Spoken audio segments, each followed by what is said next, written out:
27. Order, In honorable accordance with members, Article order. 203. Senator Eddy, I gave you an opportunity to spoke what you had to speak. The explanation has been given. Order. Senator Eddy, leave the chamber immediately. Senator Eddy, leave the chamber. Leave the chamber immediately. Senator Eddy, leave the chamber.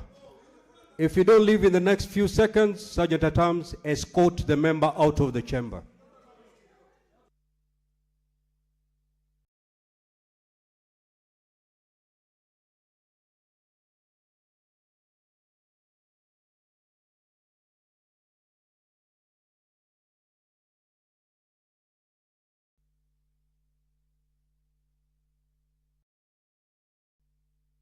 Sergeant at Arms, kindly. Sergeant at Arms, as Senator Eddy walks out of the chamber, Nairobi City Senator, once Senator Eddy leaves, you'll have 1 minute to explain yourself. Sergeant at Arms.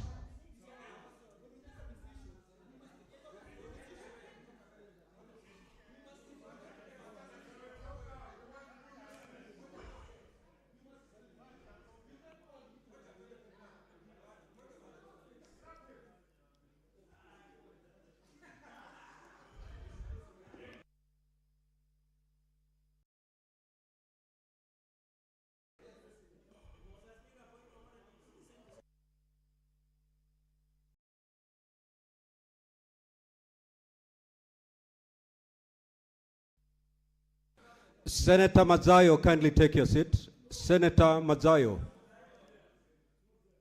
Senator Mazayo, take your seat.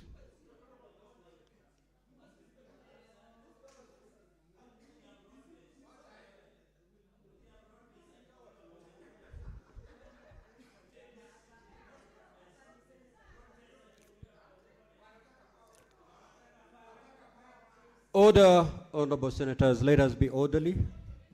Take your seats.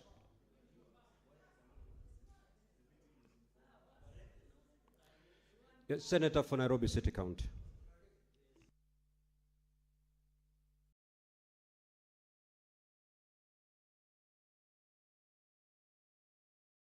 Honorable Speaker, with the greatest respect, I feel that the majority leader might have misapprehended the nature of the objections that were being taken by the members.